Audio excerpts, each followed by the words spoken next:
मध्य प्रदेश के इंदौर में ये कैसा वैक्सीनेशन। 23 मई को मौत, 22 दिसंबर को कैसे लगा डोज। अनसुलझे सवाल का जवाब, देखें पूरी खबर रेड 9 पर। पूरे विश्व ने पीएम मोदी के द्वारा पूर्ण लॉकडाउन और वैक्सीनेशन की लगन को देखा और सराहा भी है। इस अभियान को अब भारत में महाअभियान के तौर पर चलाया जा रहा है, जिसके तहत वैक्सीनेशन के डोर टू डोर की अपील की जा रही है ताकि जल्द से जल्द पूर्ण वैक्सीनेशन का टारगेट कंप्लीट किया जा सके।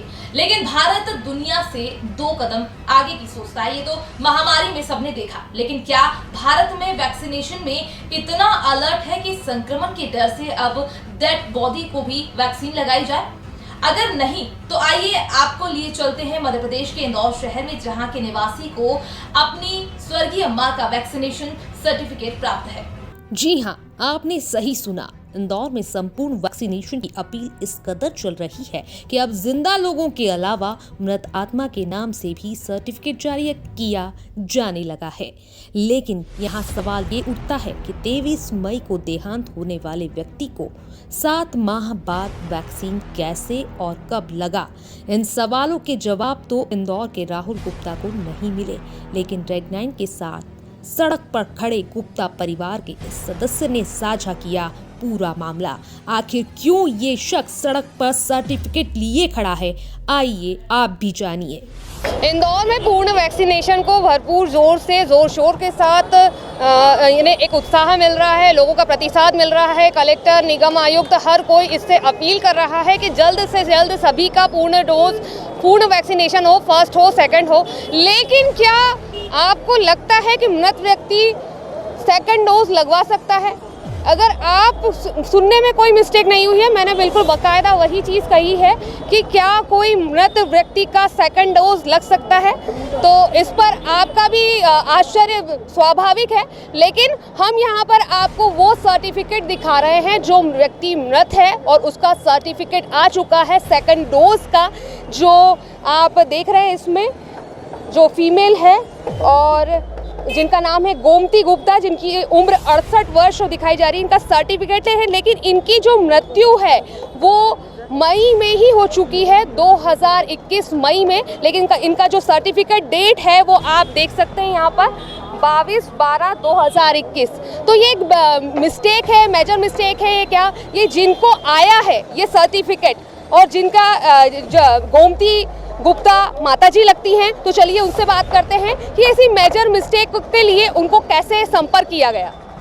जी राहुल जी, बताएं आपको ये सर्टिफिकेट मिला कैसे, सूचना कैसे मिली? मैडम, कल सुबह 8:30 के करीब मेरे मोबाइल में मैसेज आया कि मेरी मदर को सेकंड डोज लग गया है कंप्लीट सक्सेसफुली। तो मेरी माताजी का स्वर्गवास 5वें महीने में 23 तारीख को हो चुका था। मैंने कहा ये कैसे हो सकता। फिर मैंने साइड में जाके इसका सर्टिफिकेट डाउनलोड करा, तो उसमें बाकायदा ये दिखा रहा है, ये पहले तो ये दिखा रहा है कि कल 22/12 को मेरी माताजी को सुबह वैक्सीनेशन कंप्लीट हुआ है, जबकि मेरी माताजी 5वें महीने मई 23 को शांत हो चुकी थी। ये उनका डेथ सर्टिफिकेट है, जिसमें उनको 23 तारीख को उनकी डेथ हो चुकी थी। ये क्या चल रहा है सरकार का, मेरे को समझ में नहीं आ रहा है। इसलिए मैं सामने आया हूँ कि ये बात झूठी लोगों तक पहुँचे। ये गलत वैक्सीनेशन का काउंटिंग की जा रही है और सरकार इसमें क्या कर रही है कि लोगों को हो सकता है कि कई लोग जो जिंदा भी हैं उनको वैक्सीन लगी नहीं है, उनकी गणना की जा रही है। इसलिए मैं ये कदम उठाया हूँ कि लोगों को संदेश पहुँचे कि सरकार इसको। भारत का नाम देश दुनिया में हो रहा है और भारत 2 कदम आगे निकलने की सोच रहा है। तो लेकिन अब ये सोचने का विषय है कि 2 कदम आगे निकलना है, तो क्या मृत व्यक्ति के नाम का भी वैक्सीनेशन और डोज का सर्टिफिकेट जारी किया जाएगा? सर, आप क्या कहना चाहेंगे इस विषय पर? ये बहुत गलत है, ऐसा नहीं होना चाहिए। जो व्यक्ति जीवित है उसको ही वैक्सीनेशन लगे तो ज़्यादा बेटर रहेगा। आपका पूरा नाम? मेरा नाम प्रदीप कुमार शर्मा है। आपको कैसे सूचना मिली कि ये सर्टिफिकेट? ये मेरे मित्र हैं, इन्होंने मुझे बताया ऐसे मैसेज आया, उसके बाद इन्होंने डाउनलोड किया। अचंभित हुआ आप? हाँ, तो हर कोई अचंभित है। आप भी कैमरे पर जब ये न्यूज़ सुनेंगे तो अचंभित होंगे, क्योंकि अचंभित होना लाजमी है। तो चलिए इस पूरे मामले पर कलेक्टर का भी रुख जान लेते हैं कि जो मेजर मिस्टेक सर्टिफिकेट को लेकर हो रही है उस पर कलेक्टर का क्या कहना है।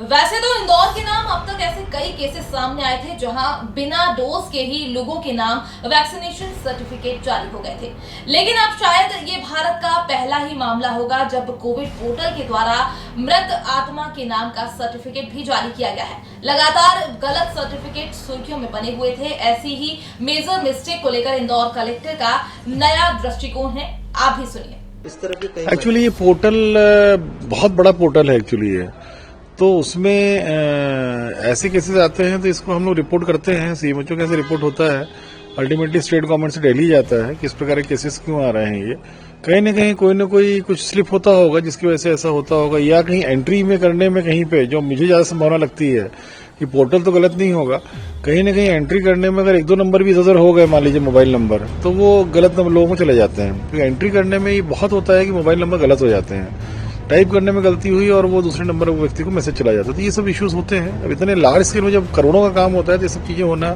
बहुत सामान्य सी घटनाएं हैं। ये सब चीजें होना बहुत सामान्य सी घटनाएं हैं। ये सब चीजें होना बहुत सामान्य सी घटनाएं हैं। ये मेरे नॉलेज में भी एक खबर जरूर आई थी कि किसी को हो रहा है और कोई बंदा कर रहा है, तो अभी हमने उसको, हमारे यहाँ हेल्थ डिपार्टमेंट का एक्चुअली नहीं है, अगर किसी को पता चला है कि वो नगर निगम से, तो हम लोग उनको लेटर लिख दिया है कल कि उनके विरुद्ध कार्रवाई की जाए। ये तो वही बात हुई कि इतनी ब्लंडर मिस्टेक पर भी आला अधिकारी पर्दा डालते नजर आ रहे हैं। हालांकि माइक्रो लेवल के प्रयास उम्दा हैं, लेकिन कहीं ना कहीं हम वही हिंदुस्तानी हैं, हम नहीं सुधरेंगे। अगर अफसर लेवल के अधिकारी मेहनत कर ग्राउंड जीरो तक इतनी मेहनत कर रहे हैं, तो फिर कौन पानी फेर रहा है और कौन ऐसी मेजर मिस्टेक कर रहा है। इसलिए कहा जा सकता है इंदौर पूर्ण वैक्सीनेशन में नंबर 1 बने न बने, लेकिन गलत सर्टिफिकेट जारी करने के मामले में अव्वल बनता जा रहा है। और ऐसे व्यक्ति के नाम सर्टिफिकेट जारी करना बेहद शर्मनाक है, जिसकी मृत्यु 7 माह पहले हो चुकी है। रेड 9 के लिए शताब्दी शर्मा की रिपोर्ट। मध्य प्रदेश के इंदौर में ये कैसा वैक्सीनेशन